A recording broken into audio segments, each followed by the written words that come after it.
Give a little of yourself. Cure your greed. Purify your wealth. Look around at where you live. Look at all the good you have to give. Give a little of yourself. There's a hand somewhere to hold, a mouth to feed. There's so much that we can do for so many who are in need. Give our time, give our wealth, give our love, give ourselves. Know Allah sees each and every hidden deed. Give a little of yourself.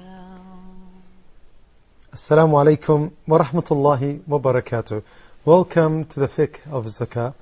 This program we aim to answer your questions and elaborate about this topic of Zakah. We have more than 30 ayahs of the Quran speaking about this topic. We have details about it.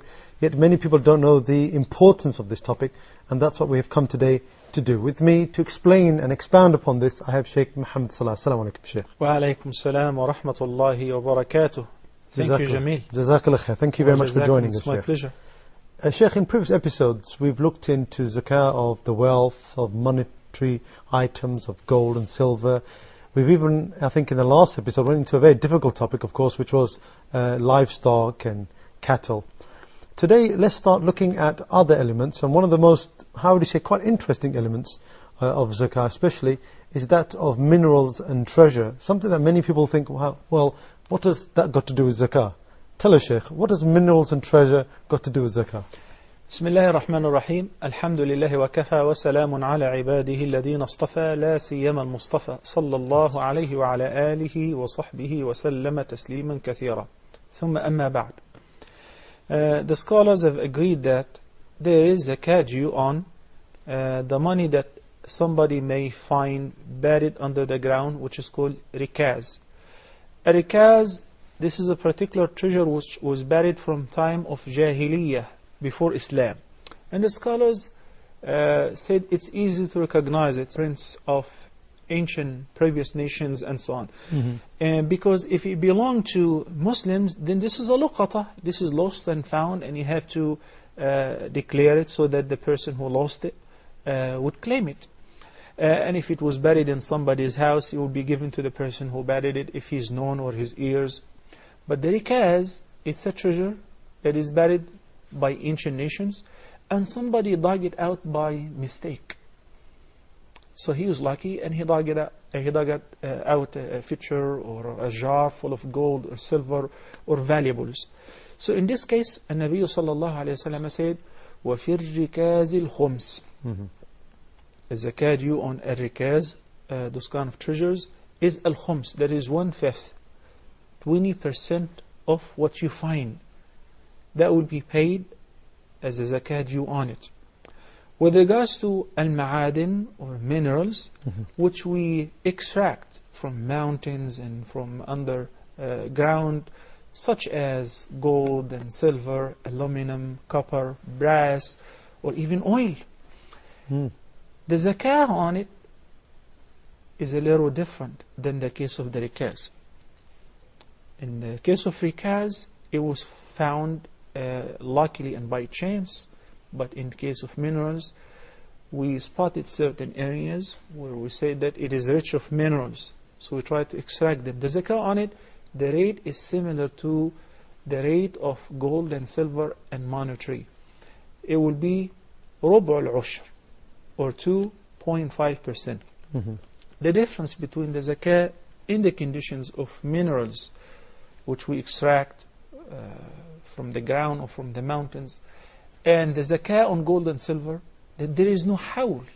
Once it is extracted, we gotta separate the right of the poor, which is rubu' al-ushr, or 2.5%, immediately. We don't have to wait for 12 lunar months to round up in order to pay the zakah. So the zakah on rikaz and treasures and minerals does not require the hawl. A lunar year to pass by. A lunar year to pass by. Okay, so who would be the recipients? Is it the same as previously? We have this certain group of recipients, like we were told, or does it change for this? In the case of al-rikaz, the treasures, Al-Imam al-Shafi'i, may Allah have mercy on him, said that the masarif, or the recipients of the zakah due or owed on treasures which are found, the same like the recipients of the regular zakah, the 8 categories who are mentioned in verse number 60 of Surah At-Tawbah. إنما الصدقات للفقراء والمساكين والعاملين عليها, to the end of the verse, will be discussed and explained in details inshallah in future episodes. And he used the reference to that. He said once somebody found a picture in a deserted building in Al-Kufa, so he took it to Al-Imam Ali, may Allah be pleased with him. So Ali ibn Abi Talib ordered him to divide it into 5 parts or portions. Then he took the 1/5 or 20% of it. Then after the guy was about to leave, he called him and said, do you have neighbors who are poor and in need? He said yes. He said, go ahead and pay it to them. So he concluded from that the zakah to be paid on treasures to be paid to the same recipients of the regular zakah. While Al-Jumhur, Al-Imam Malik, wa Ahmad, wa Abu Hanifa hold a different opinion. Said no, in the case of al-rikaz, the recipients are the same recipients of al-fay'.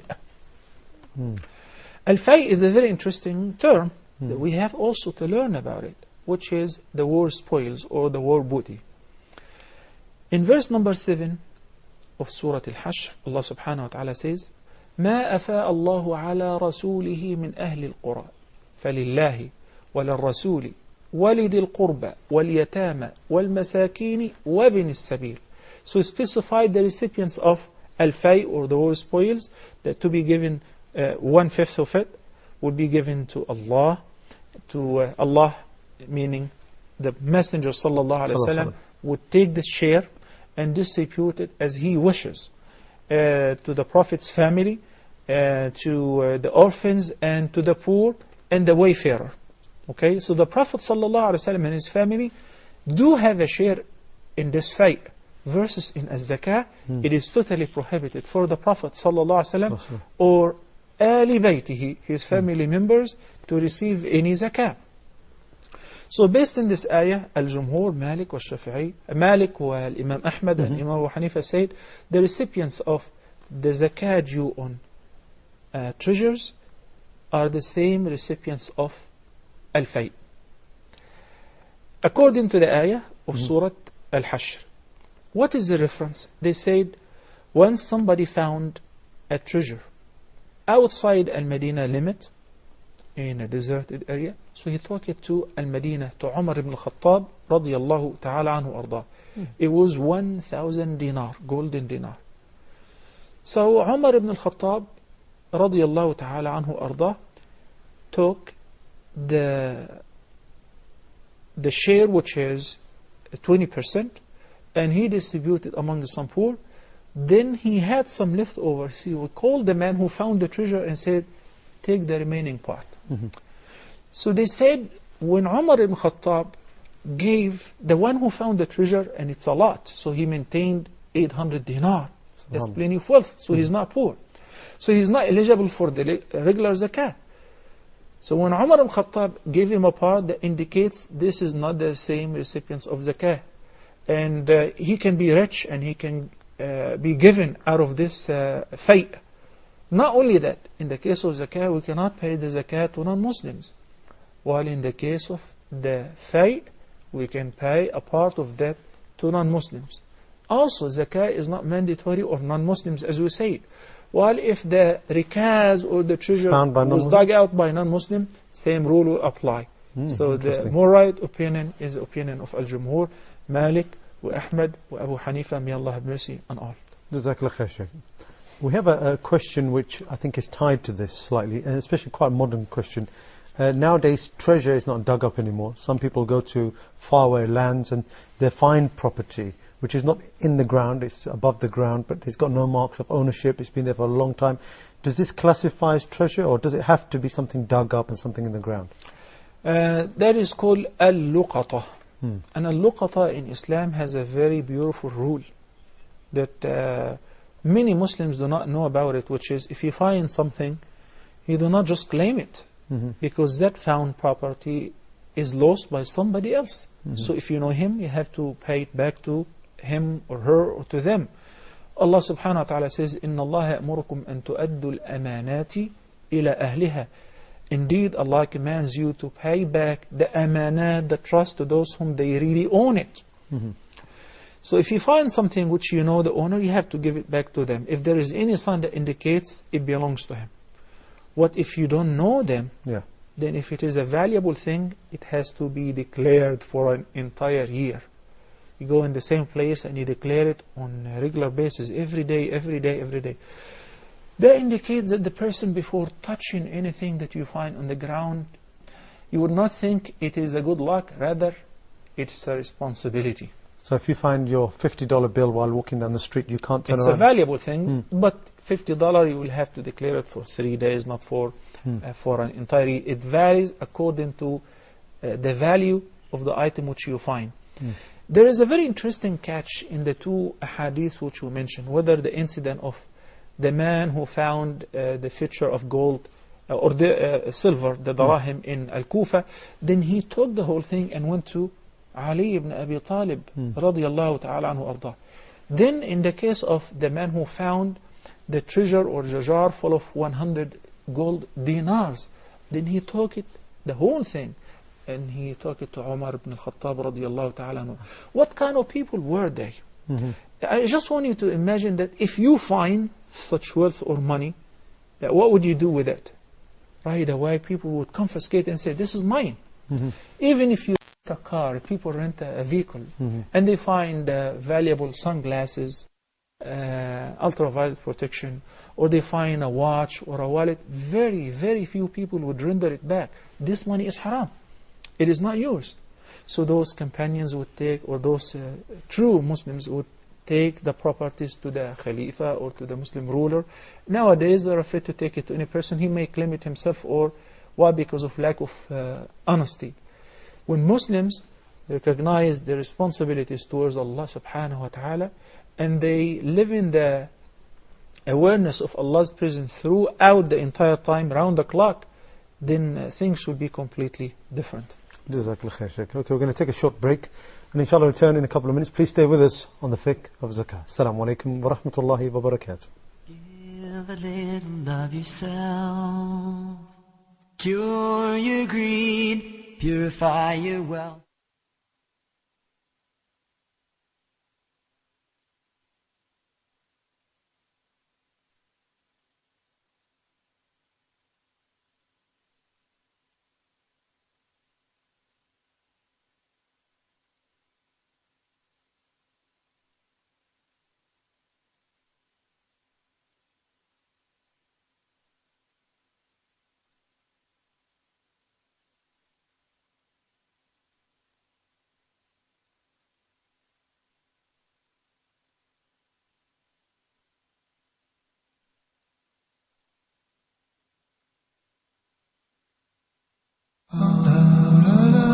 Back to the Prophet.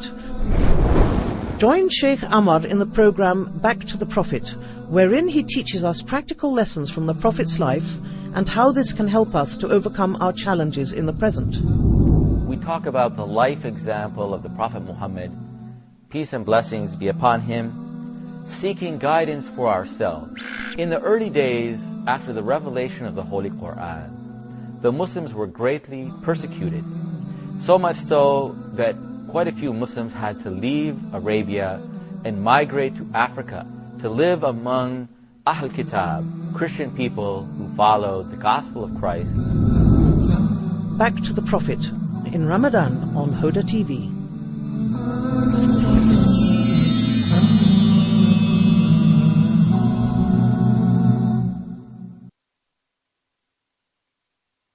There's so much that we can do for so many who are in need. Give our time, give our wealth, give our love, give ourselves.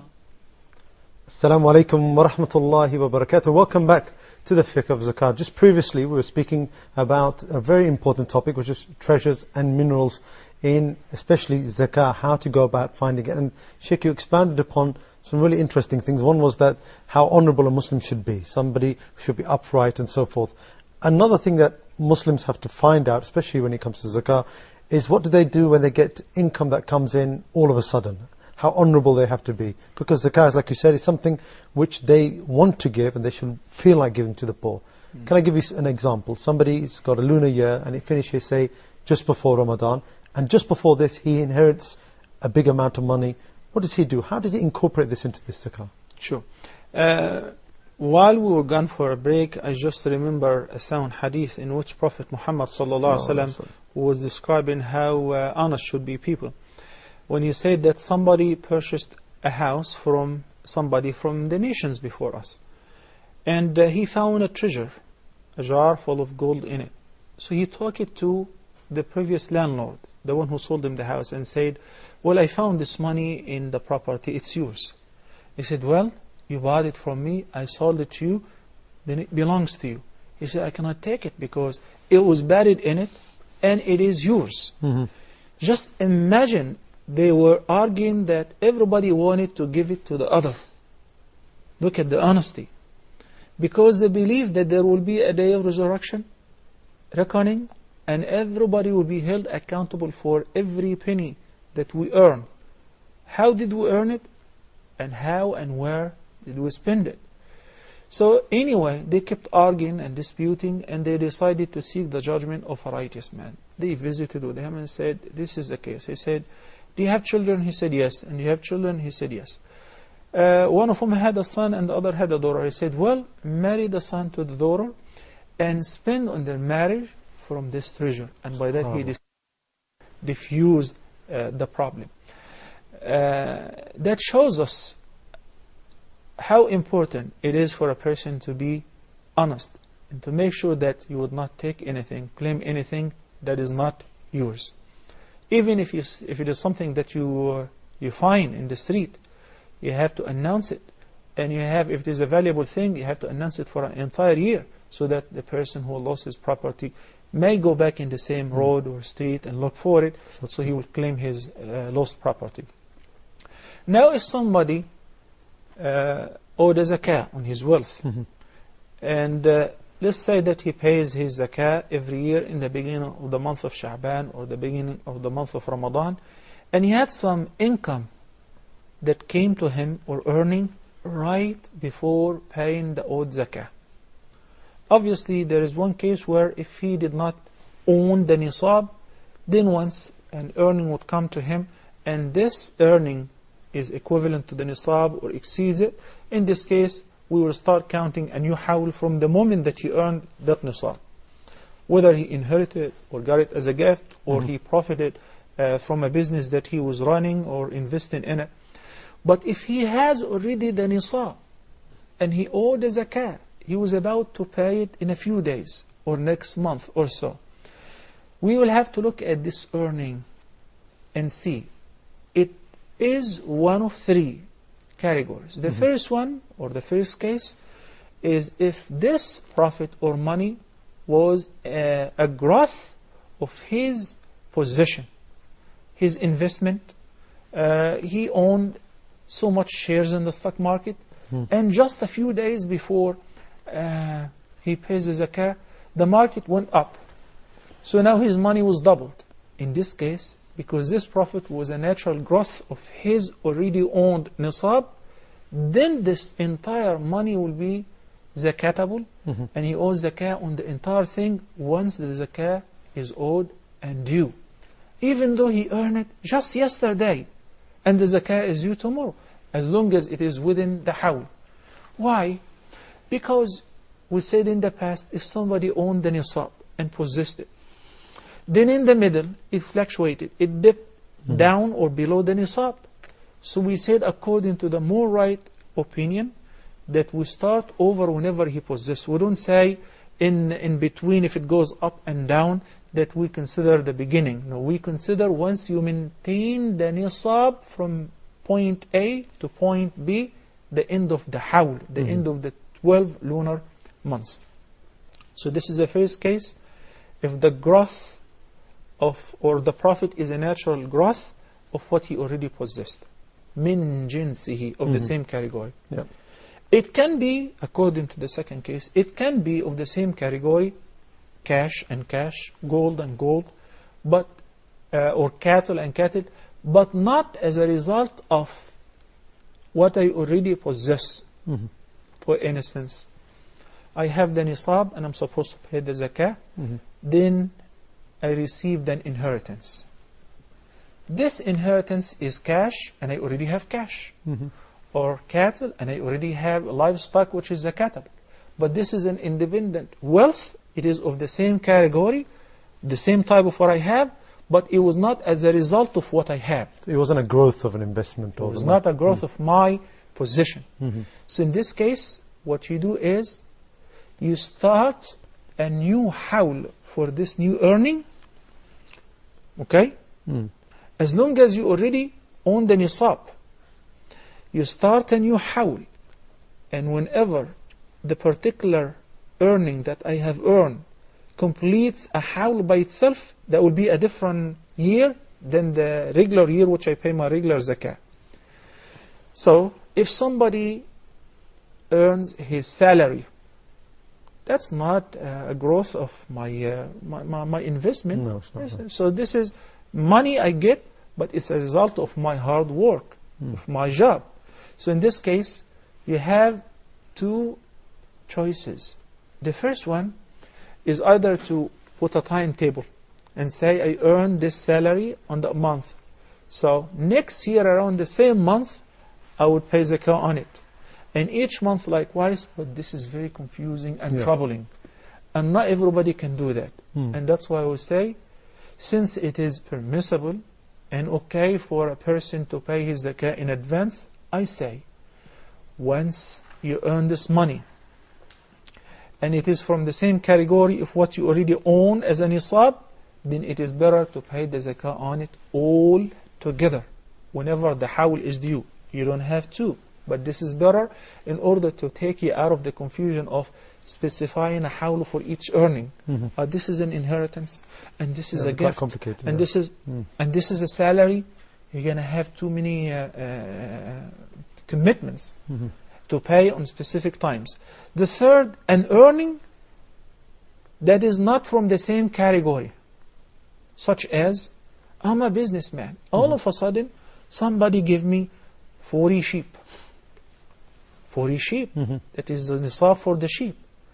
But I'm a millionaire. I was never in the livestock business. So this livestock that I have gotten, or I purchased, or I inherited, would have an independent hawl, because it's a different category of wealth. Even if it is, he has sheep, and he's gotten some camels or cattle. So each position would have its own hawl if he wishes. He has this allowance, or it is permissible for him to do so. Great, Jazakallah khair. Now you're speaking about hawl again.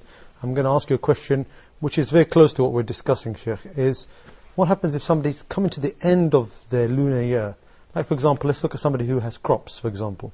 He's coming to the end of his lunar year now, and just before the end, something devastating happens. Either his crops get destroyed, or, unfortunately sometimes robberies happen and so forth.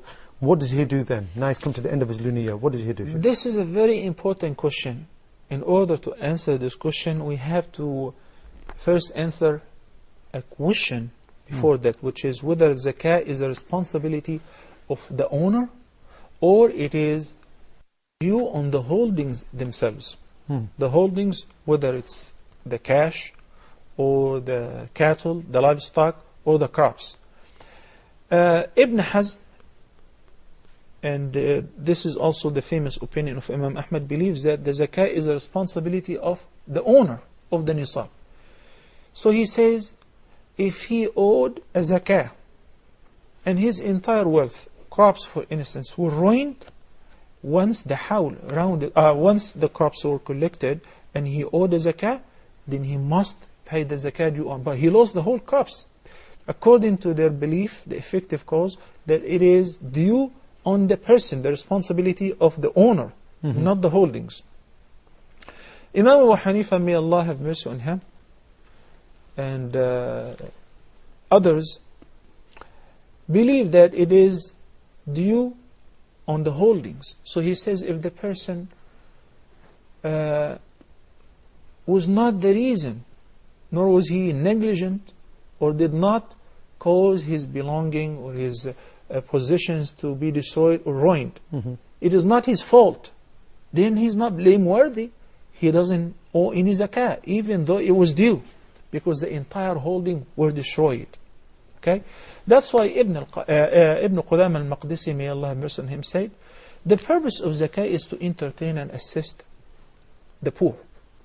Right? Yeah. So if somebody lost his property, he is poor. He's eligible for zakah.